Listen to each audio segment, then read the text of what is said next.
Well, welcome back to the When I Heard This podcast. My name is Nate Robinson, and I'm here with Pastor Joseph Tillman, MDiv, soon to be D-Man. How are you doing today, sir? I'm well. I'm mostly rested. How about that? That's cool. How was life going? Yeah, life's going. I keep giving you generic answers, don't I? You want something more specific? Yeah. Hey, how about this? Great.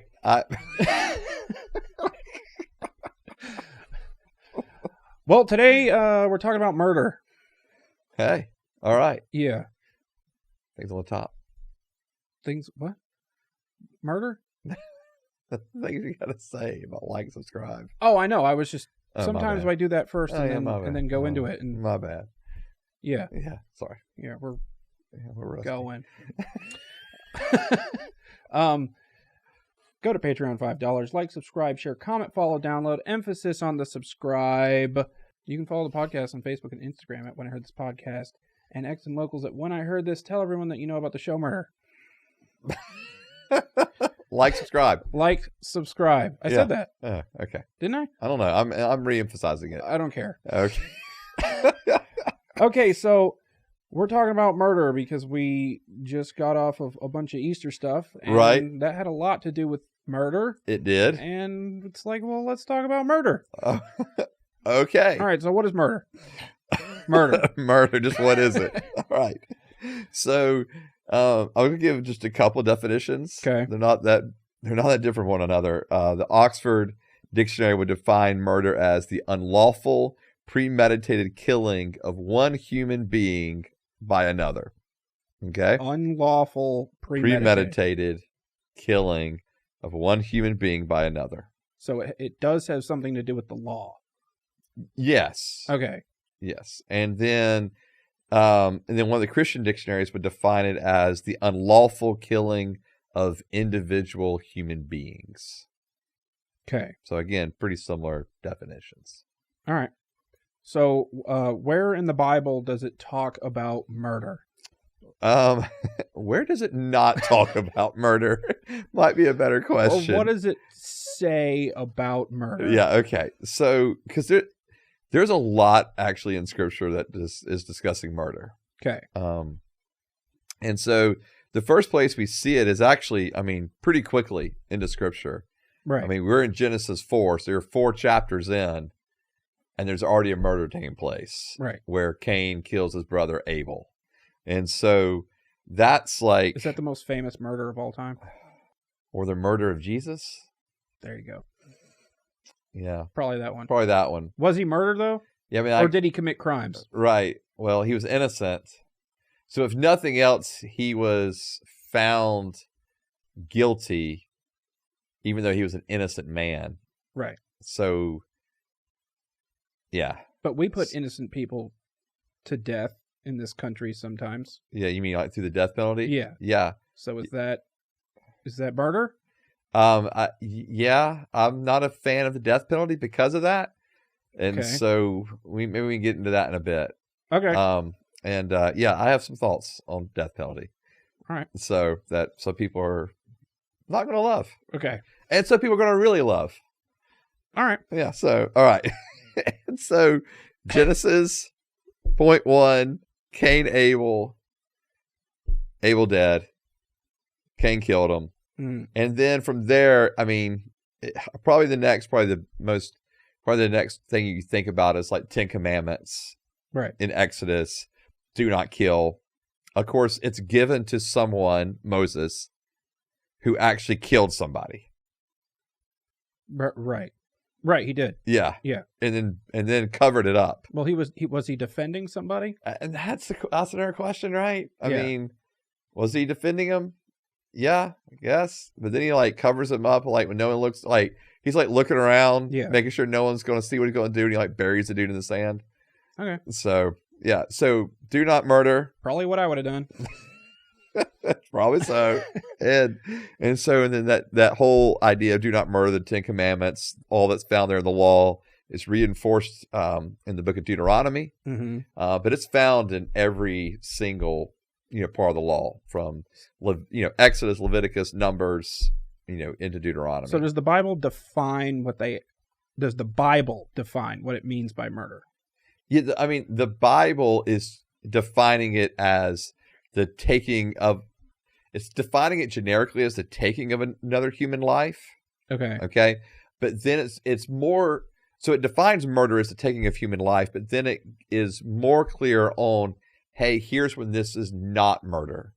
Oh, okay. Like, in other words, like there's a lot of laws found in Leviticus and in Deuteronomy about, hey, this is not murder. And so, when you unintentionally kill someone, that kind of thing. Okay. So yeah, it gives a lot of descriptions of what it's not. And then throughout the historical writings, in the Old Testament, murder is, we see murders happening. And Proverbs and Psalms talk about murders, and even see someone repenting of murder in one of the Psalms, King David. Right. Yeah. Oh, right. Because he had the dude murdered. So yeah. he didn't personally kill the dude. Because his wife was hot.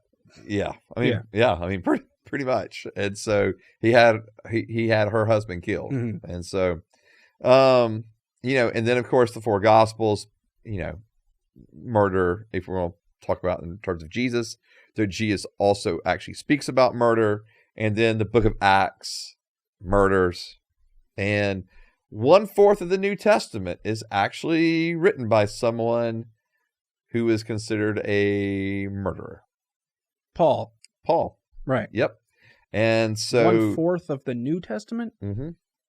Oh, because the other books are longer? Yeah. Okay. Well, yeah. Probably say 1/4, probably about a third of those books. Yeah. Yeah. And so it's interesting to note that God actually used people like Moses, like King David, like Saul or Paul, for the purposes of his kingdom, even though they did murders.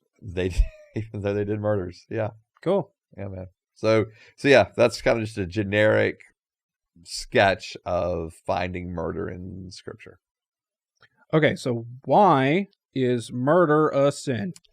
Okay, so according to the Bible. According to the Bible. Yes. Right. So Genesis chapter 9, verse 6 says, "Whoever sheds human blood, by humans his blood will be shed." Okay. For God made humans in his image. That sounds like death penalty. It does sound like death penalty. Yeah. Is that where they get it from? Yeah, I mean, a lot of the Old Testament is rooted in this, idea of a life for a life. Or is that just being like, hey, if you kill someone, you're probably going to get No, that's, killed. It could be implied in that, but throughout the Old Testament, it's explicit, like, if someone commits a murder, they shall be killed in return. Okay. Yeah, so, but that's the issue is because the murder is a sin because it's taking the life of one who's been made in the image of God. Okay. So it's like a direct assault on God himself. Oh, okay. Yeah. So our society basically has tried to put together, well, since we are founded on Christianity or whatever, sort of. Yeah. Yeah. A Christian worldview. So has our society tried to piece together every instance of the Bible mentioning murder and fashion our laws around that? Yeah, so what's interesting is actually a lot of our laws, yes, are built around that Judeo-Christian worldview and scriptures. Okay. Yeah, absolutely. There's just no way around that. Yeah. Suicide, self-defense, war, and death penalty. Right. Throw them all out there. Yep, there you go. All right. Well, they're all forms of killing someone. Yes, that's true. So let's start with the first one. Okay. Is suicide a murder? It is the taking of the premeditated taking of a life. Okay. One's own life, obviously. Yeah. So I don't know if I'd label that in specific murder genre, but I mean, it's the taking of human life. Self-defense. Am I doing a murder? No, you're not doing a murder. Self-defense. Okay. And defending somebody else? Not doing a murder. According to the Bible. Okay, according to Bible. Yeah. Yeah. So it's really interesting in the Bible. So there is actually in the Bible, so using Old Testament scriptures, like when the laws were established, there's actually put into scripture this notion of what's called cities of refuge.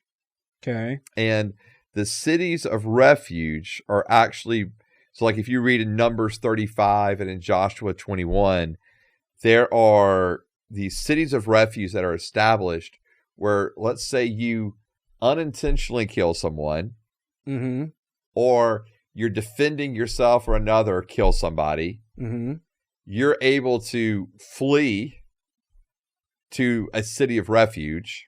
Oh. Okay. Like base, you can't tag me? Right. Okay. Yeah, I mean, exactly. Okay. So, because in that time, it was very much on the family. Like if a family member dies, or is murdered, or their life is taken, you have the right to go kill the person who killed your family member. We should bring that back. You think that's the way we should just roll with it? So, oh Lord, I can't even imagine how that would go down. And so that's kind of the way it was. So the individuals would not want to be killed by these family members, so they would flee to these cities of refuge where an actual trial would take place. And as long as they're there in that city of refuge, they can't be touched. You kill them, we kill you. Right. Yeah. Okay. You can't be touched. But if they're like in the city of refuge and it's like, hey, I'm gonna go for a walk, leave the bounds of that city of refuge. They're outside the walls. Right. And families like just hiding out in the woods ready to get them. Oh well. I mean, like, it's two people that want to kill each other standing nose to nose on the outside of the line. Pretty much. Yeah, as soon as you cross this line, you did. How many feet have to be over the line? Well, it's pretty clear. He killed my brother. And so, yeah, I guess you were hoping you wouldn't be pushed over the line. Yeah. Yeah, that would not go well. So there's actually provisions given for individuals that unintentionally take someone's life or is defending oneself or another. Okay. Yeah. All right. War. Oh boy. Is war murder? Yeah. Who's technically doing the murders? Murder. Right. Okay. The guy who tells the guy to go kill someone, or the guy that goes and kills someone? Right. So, yikes. Man, war is just messy. Or is none of it murder? War is just messy. So, all right. And we're probably going to get to all these in their own episodes, but we're just talking about it in this context. Yeah. All right. So I'll dabble in here just for a second. Yeah. Just to get to just war theory. I mean, like you said, we could do a whole episode just on just war theory. Well, we will eventually. Okay. And so, but just war theory basically is saying, hey, if you're a country that is being invaded or you're protecting yourself, it's just for you to defend yourself. Okay. Right. And so very similar to like self-defense. Okay. It's like you actually are, it is just for you to defend yourself. And so that's just war theory in a nutshell. I mean, that's a very right. But what about the other side? That's where it gets real dicey for me. The conquest. Yeah. I mean, someone's got to do it at some point, right? Right. I mean, that's what they all do. Yeah. So I think anytime you're going, like, let's say, I mean, you're invading another country, right? You're choosing to invade, not to protect yourself, not to defend yourself, but you're just invading because you want that land or that territory. Yeah, I mean, murders are going to happen. I don't know how else to get around that. Yeah, murders are going to happen. So, and talking about this is always topical. Well, without bringing up our specific war murders going on currently right now. Right, we will. Yeah, without getting into the weeds of those. Right. Yeah, it's tough, man. Okay. War is not. So you're saying good invading for no reason other than we want your stuff, and killing people doing it. That's murder. Yes, murder's going to be involved. I mean, I don't know how else you're going to, because you're going to kill people. So is it the people that are killing people that are doing the murder, or is it the person telling the people to go kill the people that are doing the murder? That's a good question. Because, like, if you're just a soldier, right, you're taking orders, right, you have to go execute such orders, right? Even if that means taking the life of other people. Right. So is that murder? I'm going to say for the government that is giving the commands. That's the murder. The blood falls on their hands. Okay. Yeah. And that's more of Joseph speaking than Bible speaking. Well, does the Bible say anything about it? No, the Bible doesn't get into anything like that. Now, didn't God tell his people to go do this though? Yes. Okay, so now we're getting into a very specific kind of niche of war where there's God actually commanding his people to go and take territories and land. Okay. Yeah, absolutely. I mean, should we save this for? Absolutely. Let's save that because that's gonna save that for war. Yeah, let's do a war episode. Okay. Yeah, because that's just gonna take up the whole thing. All right. But so here's what Yeah. Okay. I'll leave it there. Okay. Let me leave it there. All right. So here's the last one. Death penalty. I think this is all of them, right? Yeah. Is there any other thing? Because I couldn't think of anything of places forms of killing people. Killing people. Yeah. Suicide, self-defense, or death. I mean, you've got similar. I don't know if I need to say similar to war. Actually, a little different would be like, for example, your police department, sheriff's departments. Right. Like, but but so that's usually usually right, self-defense, or it's happening in the line of duty, right? And so, yes, that's its own own world. All right, so death penalty. We're gonna do this as its own episode at some point. Also, okay, probably. All right. So again, here's my just real quick. All right, so here's my sketch of the death penalty. All right, so first of all, I'm gonna have to read Romans 13, 1-4, because if I don't, I won't be able to give the best context for what I'm going to say next. So, Romans 13. You wrote the most about this one in the notes. I got a lot to say about it. So, actually, so my final paper in one of my ethics classes was just on this. Really? Yeah. Oh. So, I got a whole lot to say about death penalty and my position on it, and my thoughts on it. But again, we'll save that for its own episode. Does that probably? Do your thoughts line up with what you think the Bible says about it? I think the Bible. Let me read this. Yeah. Okay. And give context. All right. So in Romans 13, 1-4, let everyone submit to the governing authorities, since there is no authority except from God. And the authorities that exist are instituted by God. So then, the one who resists the authority is opposing God's command, and those who oppose it will bring judgment on themselves. For rulers are not a terror to good conduct, but to bad. Do you want to be unafraid of the one in authority? Do what is good, and you will have its approval. For it is God's servant for your good. But if you do wrong, be afraid, because it does not carry the sword for no reason. For it is God's servant, an avenger that brings wrath on the one who does wrong. All right. So Romans 13 is pretty clear that the government has been given a quote-unquote sword from the Lord to be able to execute wrath on the one who's doing wrong. Okay. So do I think that countries have the right to have death penalties? Yes. Okay. And they're not considered murder. Countries have that right to have death penalties. But as I said earlier, I'm not the biggest fan of a death penalty, even though. So that verse is saying, hey, you can do this, but you don't necessarily have to. Yeah. Okay. Yeah. And because if I'm looking at Old Testament, where it's very much, life for a life. Okay. eye for an eye, then I mean, it's pretty clear in Old Testament that you murder someone, you're going to get murdered. You're getting murdered. Right. Okay. Pretty clear. Okay. So if someone wants to build an argument on the basis of those Old Testament passages in Romans 13, like, I understand that. Mm-hmm. Okay. It just seems to me that Jesus takes this up, that Jesus says, but there's a higher road to go. There's a higher road we can take than killing people. Than just killing people. Than the government having a death penalty.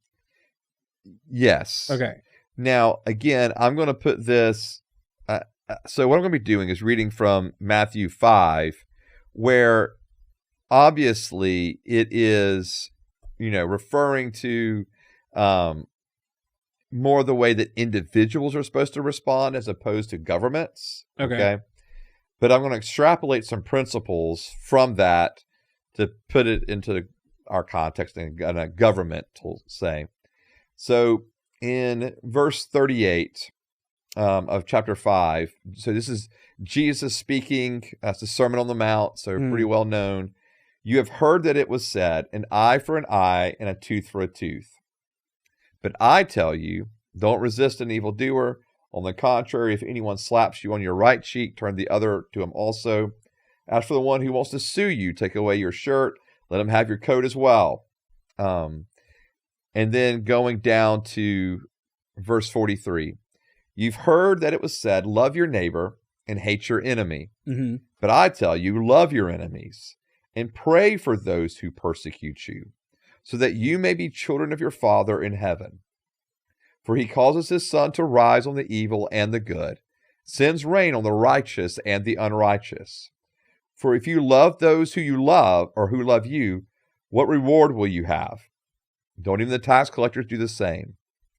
And so, what I'm drawing out from this is that, yes, we've heard it said, love your neighbor, hate your enemy. We've heard it said, eye for an eye, tooth for a tooth.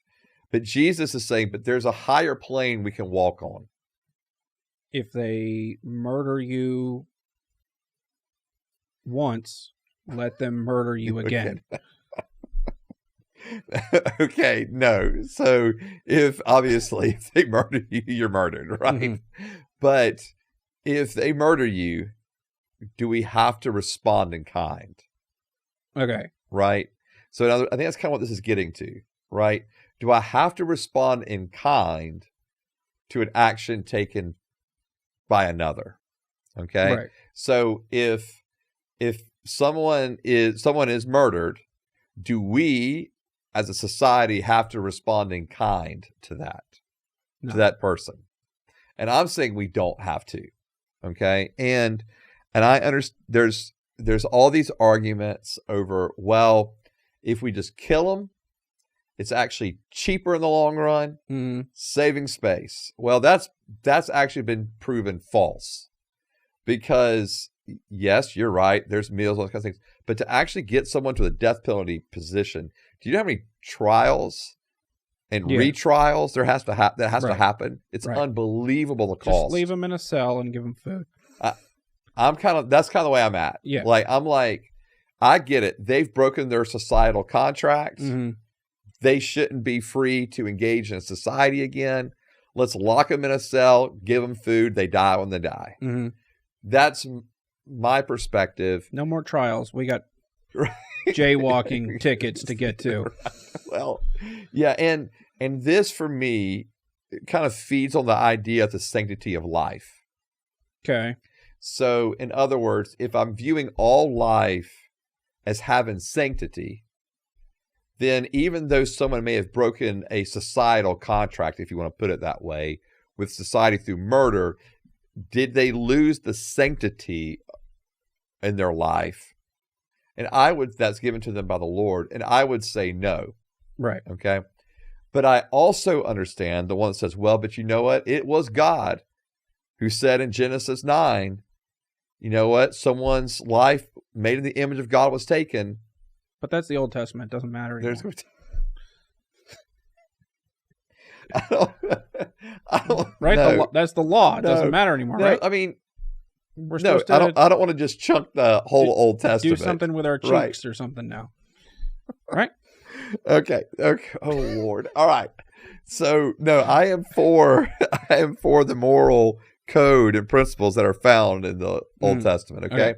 And so, however, Jesus does seem to say, you've heard this said in the Old Testament, and he's not saying it's wrong, but he's saying, but there is another plane we can live on. There's a higher plane now that we can live on. And so I just feel like in the context of a death penalty, that the higher plane we can live on is, okay, I mean, you've been found guilty. You are guilty. Done. Now, one of the interesting things about murder is that in the Old Testament, and this is a little different than today. In the Old Testament, you had to have two witnesses that saw the murder for that person to be found guilty and killed. Now it's 2 camera angles. And I think that's where kind of the idea of the death penalty, like in regards to the death penalty, like you would want to, even for a government, they need to make absolutely sure this is the person that did it, right? And so circumstantial evidence ain't going to get you there. Well, I don't like the death penalty. Yeah. Why don't you like it? Because I don't think the government should have that option in their back pocket. Okay, why not? Because I've heard of instances where it's corruption in government trying to frame and get people murdered because they murdered, as in get people through the death penalty process so that to cover up stuff that the government's doing. And gotcha. I don't like them. It's like I don't want them having that tool in their tool belt. Gotcha. Type thing to do whatever they want. Right. So with anybody. Why trust corrupt people with that type of power? Is what you're saying. Yes. Okay. Yeah. And it's hard for me to argue that because even if they're not just like that's what David did. Yeah. Essentially. Sure. Like not really. He used war to do it, not the death penalty, but that's what he did. Yeah. Yeah. He manipulated the system to get what he wanted. So if that's an option in the system, then people in government can manipulate that to get what they want. Right. And to be clear, we're not saying that every judge and every lawyer or DA or whatever I'm not saying, but corrupt. It's possible because the law exists. Sure. Because we're dealing with we're dealing with fallen humanity. Right. And we're talking about murder. So Right. So this would be a form of murder. This is someone taking another life. If what David did was murder, this is similar enough. Agreed. Yeah. I would agree with that. Okay. But the difference obviously with the death penalty as opposed to what David was doing was David was killing a known innocent. Right. And the death penalty, you're killing someone who's you can kill a known innocent. It can happen. Yeah.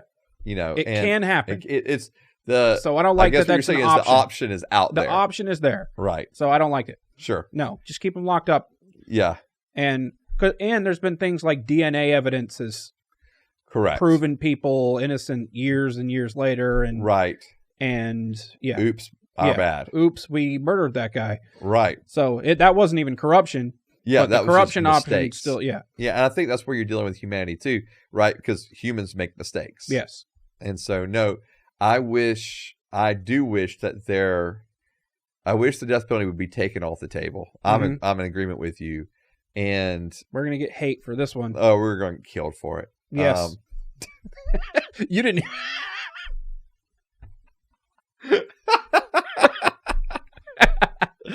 That's awesome.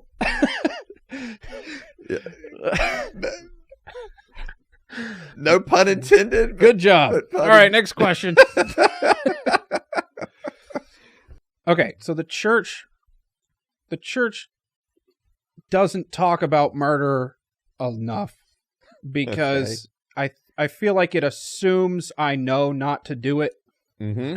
And so it doesn't bring it up. I mean, it'll bring up murders that occurred in the Bible, but it doesn't really ever tell me anymore besides when we read all the 10 Commandments out. Right. That I shouldn't do murders. Fair. So, have you ever done a sermon on murder? No. Okay. No. But I mean, you're right. Like, Yeah. have I done a sermon on the 10 Commandments, like as a whole? Yeah. Yes. Have I done a sermon on sanctity of life? Mm-hmm. Yes. Okay. Which obviously delves into some of this stuff. But unless you read but not like explicitly talking about just murder. Okay. Yeah. So why not? I think what you're talking about is right. Okay. Because I think that we assume people know don't go kill somebody with premeditated intention. But like all these questions that I'm asking you about, like what actually is murder? Right. The 10 Commandment says thou shalt not murder. Right. Shouldn't I know what that means and what it doesn't mean? Yeah. Okay. Yeah, I agree with. Yes. Okay. You should. And so therefore, and I think maybe where we kind of get into is the things we were just talking about, where it's like, well, does the Bible say self-defense is murder? Right. Right. And so we clarify that for people. All right. What about the death penalty? Okay. We can talk about that. And then I think the one topic that is most often talked about in regards to murder is abortion. Oh, okay. We're doing this now? I mean... Okay. This was a couple questions down, I think. Okay. Well... No, it wasn't. No. I didn't ask you about this. Yeah. All right. Yeah. I mean, I think this is... for me, the two topics... I mean, so like... When I just remember being in ethics class and we were discussing once again the idea of the sanctity of life. Mm-hmm. And so we were talking about just when does sanctity of life begin and when does it end? Okay? Right. So I would define sanctity of life as beginning at the point of conception. So we're talking about abortion now. That child, yeah. All right. That child has sanctity of life all the way through the time that person dies, whenever that is. So do whatever you want with the body afterwards. After the person dies? No sanctity of life anymore. Have at it. Well, I mean, I don't know. Wow, this question can go so many directions, and I'm horrified by it. All right, no, I would say honor it, bury it, cremate it, whatever. Okay. So, but. Wow. All right. So, but what I'm getting to is that all of life they have sanctity of life. Okay. Mm-hmm. Because the image of God that's found within them. Okay. And so therefore all of life should be protected. Okay. All right. And abortion. So when we bring up abortion, then abortion to me is a direct taking of life. Okay. Because I've defined sanctity of life at beginning at conception. Okay. Okay. So that being the case, then anytime a child is, again, intentionally, right, predetermined that life is taken, all right, then that is a murder of that child. And so to be clear, because this is where people get all crazy. 1 million. I mean, this is obviously going to be its own 8 episodes also. Right. Right. And so, but... I didn't realize we were talking about abortion today. Well, you brought the topic of murder. I'm not sure how you thought you'd get around it. And without going into, a deep dive of all this, because we are trying to stay at surface level to a degree with these things. Yep. But like with abortion... We'll get into all of these later. Yeah. But that's right. We'll get into them. And we're not just trying to skip over them. Yeah. But for me, since we've opened this can of worms... You opened it. I didn't open it. I didn't even think about it. Okay. You're right. But what I'm saying is, this is where the church talks about it. Okay. I got you. Right? Okay. This is what when you talk about murder, this is what church talks about. Like, I guarantee, because they're innocent. Because they're innocents. Okay. Okay.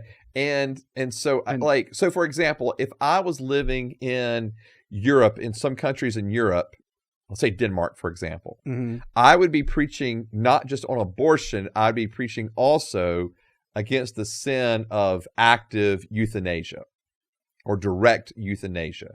Right. Where you're directly taking the life of someone. Forgot about that one earlier. Yeah. And so many murders. There's so many ways. And so I would be talking about the sin of active or direct euthanasia. You think that's a sin? Yes, I do. Now, there's a difference. Darn. Well, I mean, because now the laws are crazy with euthanasia in some countries. Yeah. I mean, you can go die for anything. Just be murdered. I'm calling it for what it is, for anything. Like, you just want to die, go there. And they'll put a needle in your arm and bye-bye. Let's open up a shop. Right. And so stand right over there. Pow. Stand on the dotted line. No, and so who's got number 46? All right, step up. I mean, number 46. I mean, obviously, I guess he's not here. 47.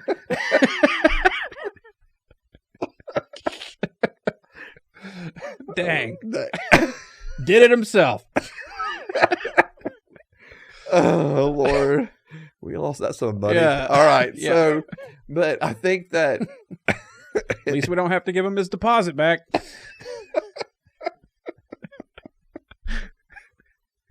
Oh, Lord. Okay. All right. Ooh, Jesus, help us. All right. So, abortion. I mean, euthanasia. All right. Oh, God. Okay.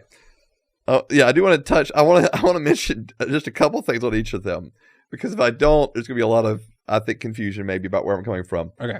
There's a difference between active and direct euthanasia and what's called inactive or indirect euthanasia, which is, so for example, the removal of life support. Like if someone is on life support and that's the only way they're staying alive, to remove that life support. Pulling the plug. Right. Pulling the plug is not euthanasia.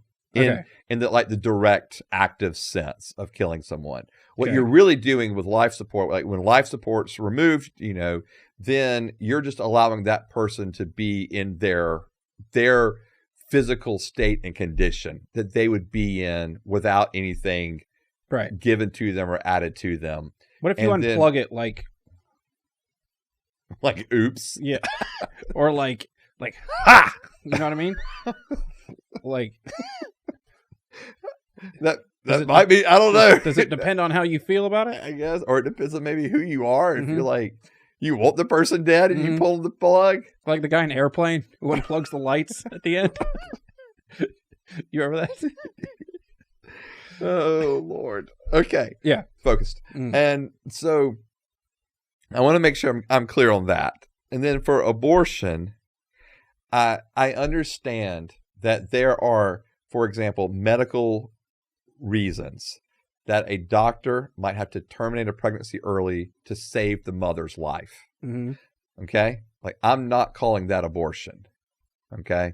Because to save that woman's life, and a lot of times, the choices will be given sometimes, like, do you want to live to a family? Yeah. Do you want the baby to live? Right. Or or if they have to go into, emergency surgery or something, a family member will be asked.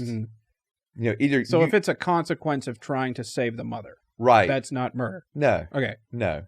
And so I want to make sure I'm being clear with that, because that's kind of one thing that people would jump on, and then again, allow us to do a fuller episode on it where we can. I have lots of questions about these, but I just didn't know we were going to talk about them today. So yeah. So abortion. All right. Does God ever love it instead of feel indifferent about when somebody kills another person? Okay. Like, is he ever happy about it? Is he ever just happy about it? Yeah. I think that any time that a human life is taken, it grieves the Lord. Okay. Yeah. So if I killed someone defending myself or my family, I don't think God's jumping. God's not happy about it. He just is indifferent. I don't know. I think he grieves the loss of the person. Okay. And I think he's also, I think he grieves, I'll put it this way. Yeah, I think he grieves the loss of the person. It's not like he's jumping up and down and going, good job.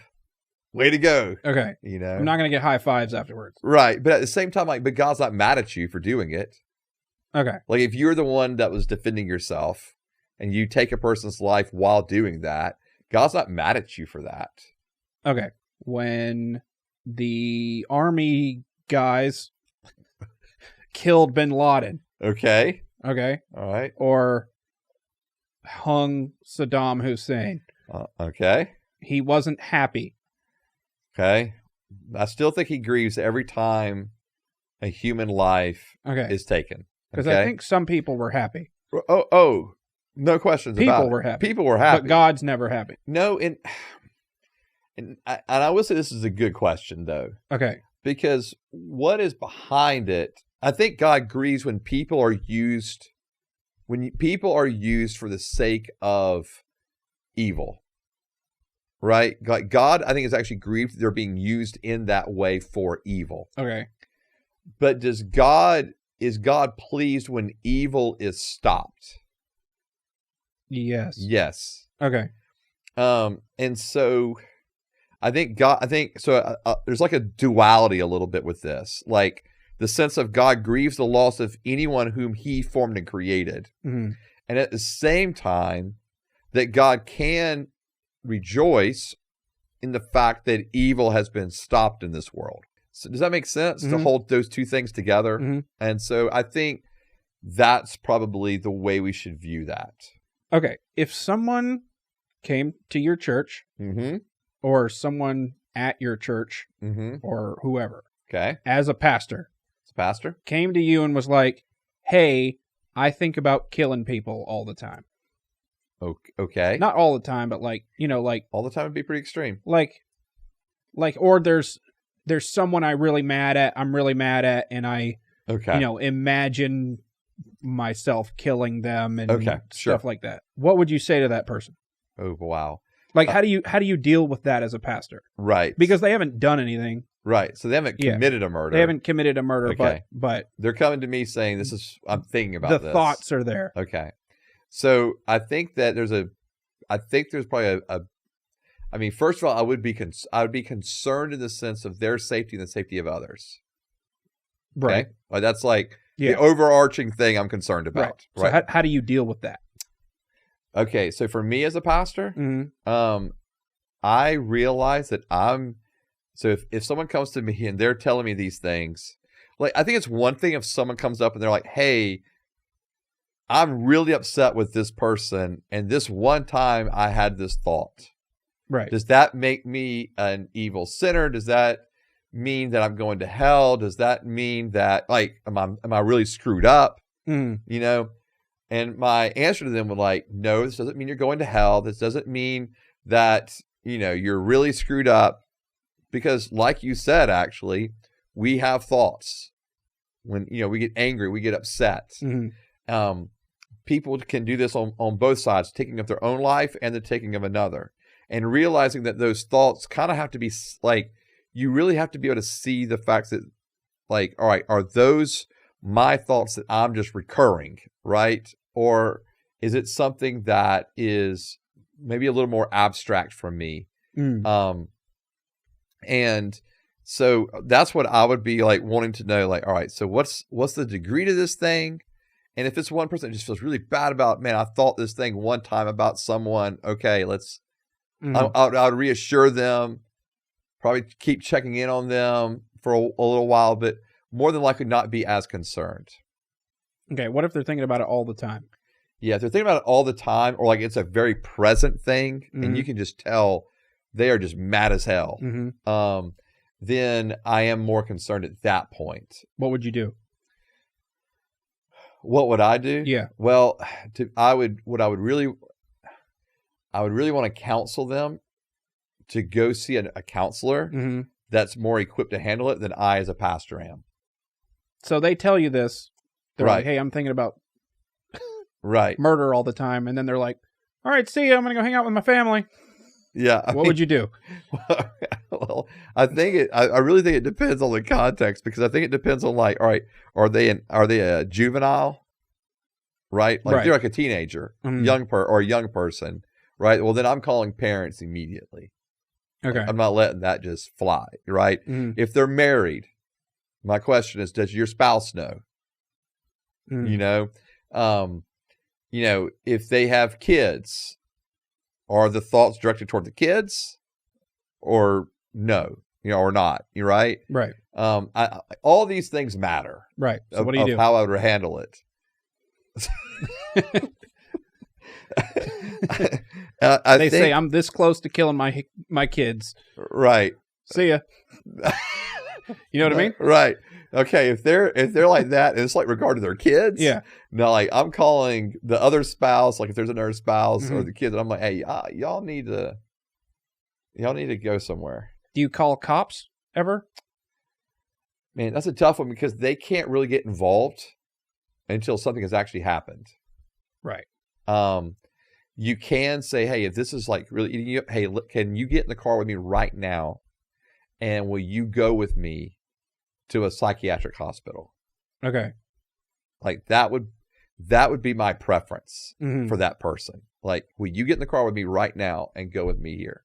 And I realize I'm taking probably in my own risk of them getting in a car with me if they're that mad. But I'd rather do that than just drive quickly so they die too. But I think that would probably be the first move. Hey, can I get you somewhere where you're going to be safe, in the sense of, hey, like, so if I take him to a psychiatric hospital, for example, or even to like an emergency room and tell him he's having thoughts like this, like he's immediately going to be put into a psych ward for a minimum of 3 days. Right. And so you at least have that amount of time to kind of figure out a game plan, and to allow counselors to see them and figure out, is this something that is like imminent? Like, are they on the, are they on the verge of like a mental break, or can this be worked through? Right. With families still being involved, like living with family, that kind of thing.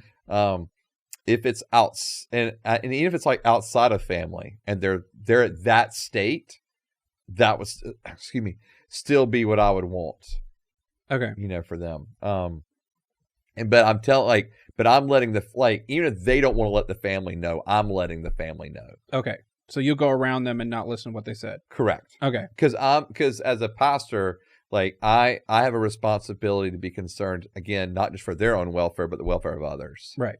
So.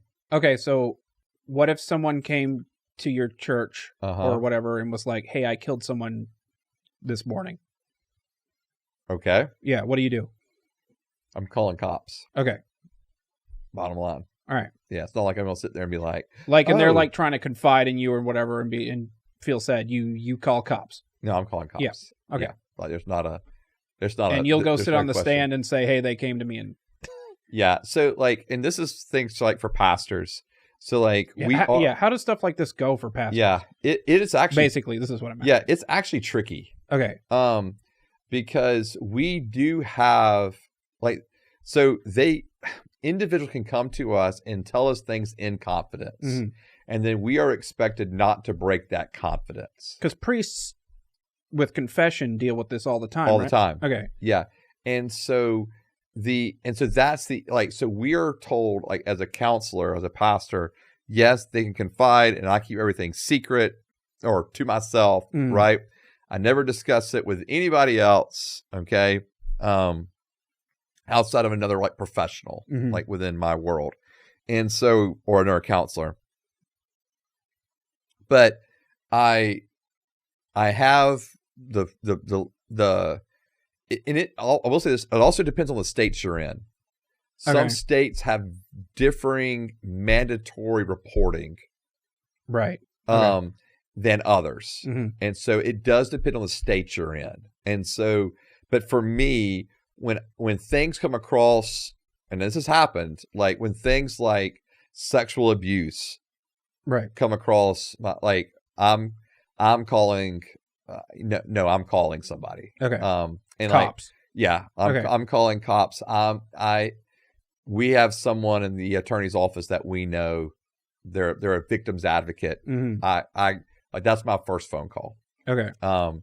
And so like if someone's a victim of something, right? Of sexual abuse. And again, obviously, when I say that, I really mean more of like if this has happened to a minor.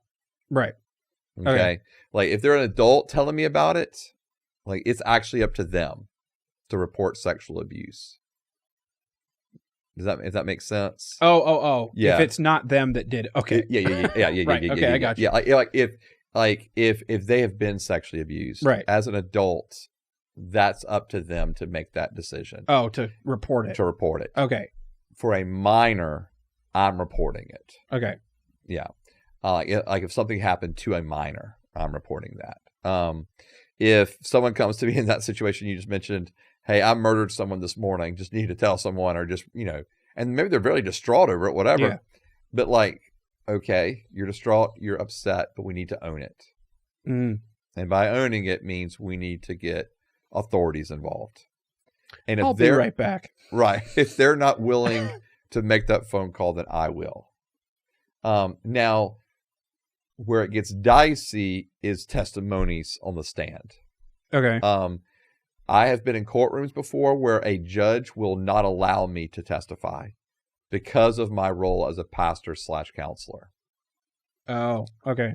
And that has been at times very frustrating for me. Because you had information. Because I had information. Mm-hmm. But the judge would not allow me to I didn't know you'd been in court before. I have. For stuff like this. Yep. Cool. I mean, not cool, but yeah. And some pastors may not want to do that. Mm-hmm. But for me, because what the concern would be, well, if you break confidence here, will people trust you? Right. But I would hope that they could understand the difference of being trusted with your normal things that come across my way versus when a minor is sitting there telling me they've been sexually abused. Mm-hmm. Right. Or in your example, if someone comes to me and says, I committed a murder, like, in other words, I would hope people would be able to make the distinctions between those things. Right. Now, in some courts, they would only want me to testify if I was the only option. Like, in other words, if they could get the conviction without me testifying, that would be their preference. Okay. And probably would be mine too, to be honest with you. However, again, in situations like what you brought up or sexual abuse, like I just, if there's someone that's raping someone, I want them in jail, and I don't care if I have to break confidence. Right. And, so anyway, so there's I don't know that, hope that gives some context for how I would handle things. No, it did. Yeah. Yeah. Cool. Yeah. Or not cool. Yeah. Not whatever. Cool. Yeah. Yeah. But the whole pastoral confidentiality thing can be tricky at times. Well, this has been the Word of This Podcast. You can follow the podcast on Facebook and Instagram at When I Heard This Podcast, and X and Locals at When I Heard This. Like, subscribe, share, comment, follow, download. Emphasis on the subscribe. Tell everyone that you know about the show, and hit the notification bell so that you never miss any of this podcast. You can follow me on Facebook and Instagram at Nate Robinsoff, and you can follow Joseph on Instagram at Rev Joe T. This has been the When I Heard This Podcast, and we'll see you guys next time. Bye.